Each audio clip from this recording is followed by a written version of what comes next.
Os slides a seguir apresentam uma sequência resumida do preparo para corototal em dentes posteriores. Esse é o manequim que foi empregado, o manequim da ProNew, e o dente escolhido para a realização do preparo foi o primeiro molar superior esquerdo. O preparo será iniciado pelo sulco de orientação da face oclusal. Para tal, normalmente nós vamos empregar uma broca cilíndrica. A função do sulco de orientação, como o nome sugere, é orientar a espessura do desgaste. Normalmente a broca eleita para a confecção do sulco de orientação é uma broca cilíndrica, a 3099, que tem o ISO, ou seja, o diâmetro de 1,4 mm. Então, normalmente nós vamos entrar com meia broca. Porque se você entrar com uma broca inteira, já começar desgastando, aprofundando 1,4 mm, isso significa que o seu preparo, que o seu desgaste vai ter no mínimo esse 1,4. Então é melhor você entrar com meia broca inicialmente e só depois, então, aprofundar a espessura de desgaste de acordo com a restauração que vai ser empregada. Se for uma restauração metalocerâmica, a gente vai precisar aí de 1,2 a 1,8 milímetros de desgaste. Ok? Então, o sulco de orientação serve para orientar o desgaste, a espessura de desgaste que vai ser efetuada, e a broca escolhida é fundamental para isso. Normalmente, nós vamos começar os sulcos de orientação na face oclusal, seguindo as vertentes dos dentes, as vertentes das cúspides, as vertentes internas e vertentes externas. Então, aí mostrando a confecção dos sulcos de orientação nas vertentes internas. Os sulcos podem ser 2, ou 3, ou 4, mas o importante é começar aprofundando meia broca. Reparem que é muito importante que a broca acompanhe a inclinação da vertente, a broca mantendo a mesma inclinação que a vertente interna da cúspide vestibular. Nesse slide, vocês podem perceber a confecção do sulco de orientação na vertente interna da cúspide palatina. Da mesma forma, a broca tem que respeitar a inclinação dessa face. Reparem agora o sulco de orientação na vertente externa da cúspide palatina.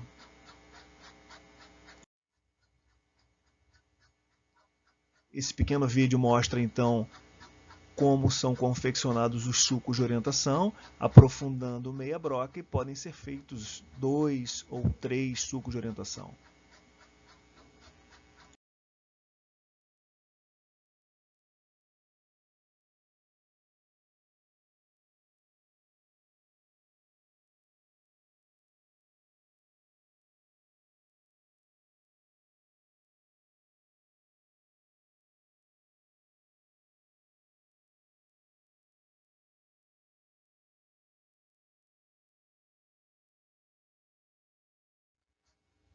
E aí, toda a face vestibular desgastada, o aspecto de como ela fica após o desgaste. Mais uma vez, um outro ângulo, uma vista oclusal. Aqui, então, um pequeno vídeo mostrando rapidamente como se faz o desgaste daquelas partes que estão mesial e distalmente, né, ou seja, que estão ao lado dos sulcos de orientação. Nós vamos desgastar até chegar na profundidade do sulco.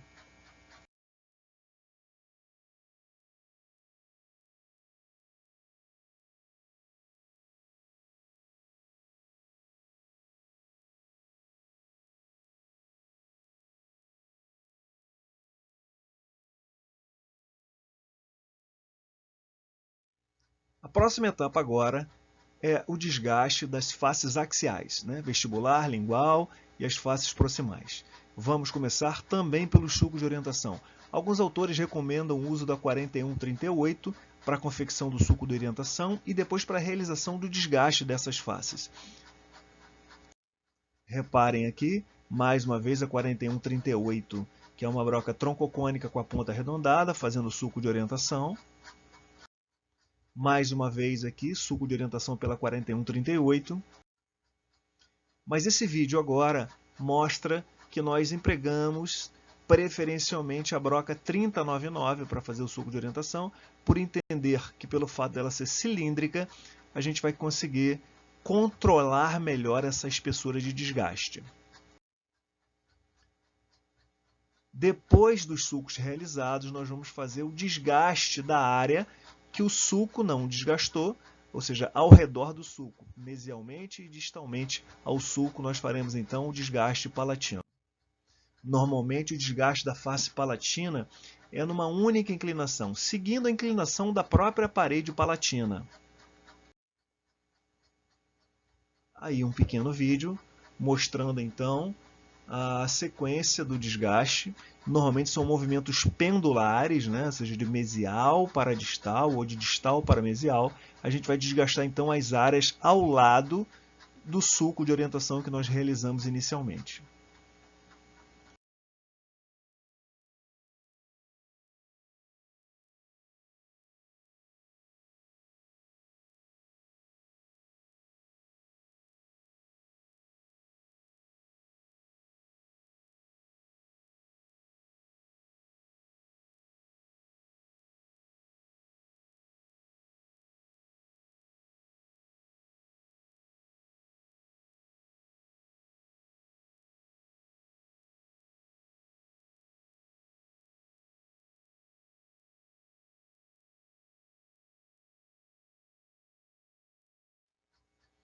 Aí, o aspecto do desgaste palatino já concluído.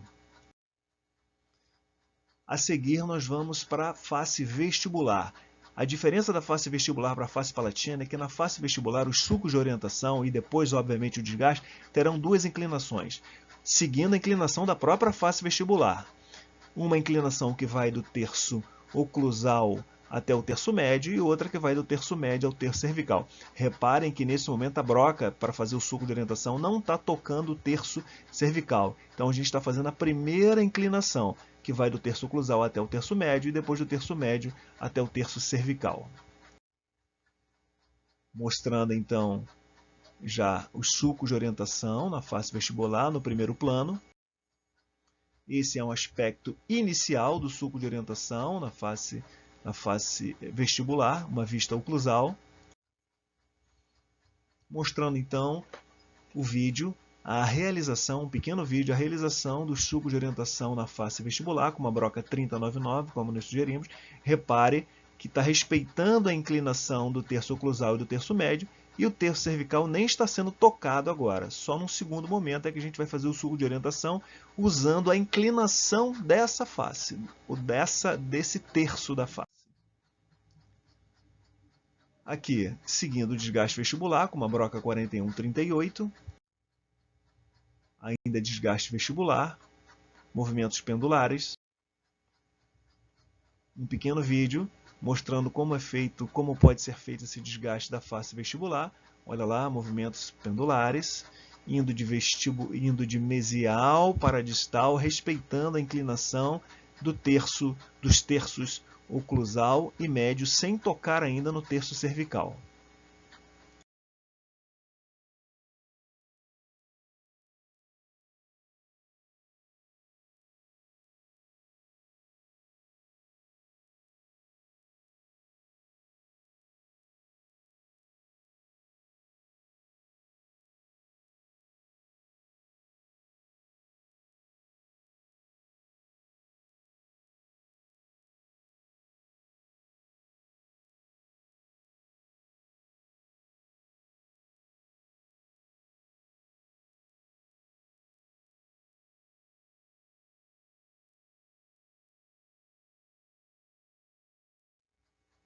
Esse é o aspecto inicial dos desgastes, tanto da vestibular quanto da palatina, uma vista oclusal. Reparem que as faces proximais ainda não foram preparadas.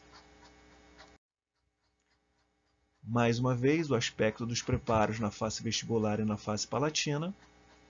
Removemos o dente do manequim para mostrar que a face vestibular tem aproximadamente 2 planos, contra um plano apenas da face palatina.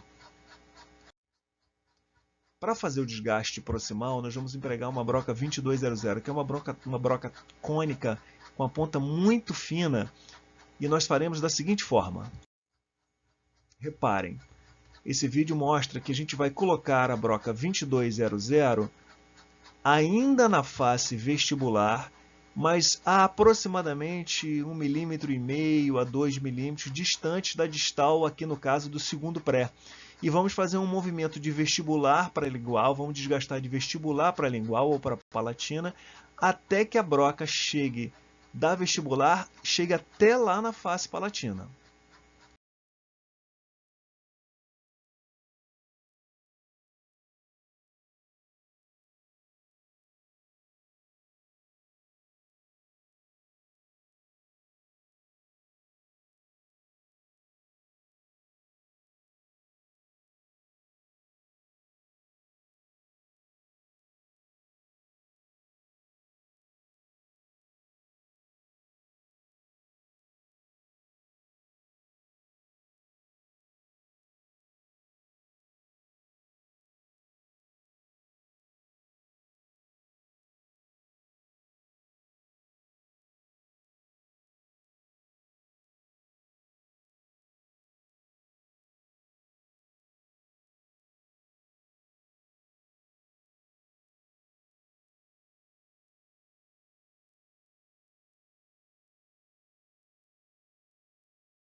Depois que chegar na face palatina, embora esse slide aqui não mostra, o slide a seguir vai mostrar, fica uma pequena fatia que pode ser removida com a própria broca ou com uma espátula Rollenbeck, por exemplo.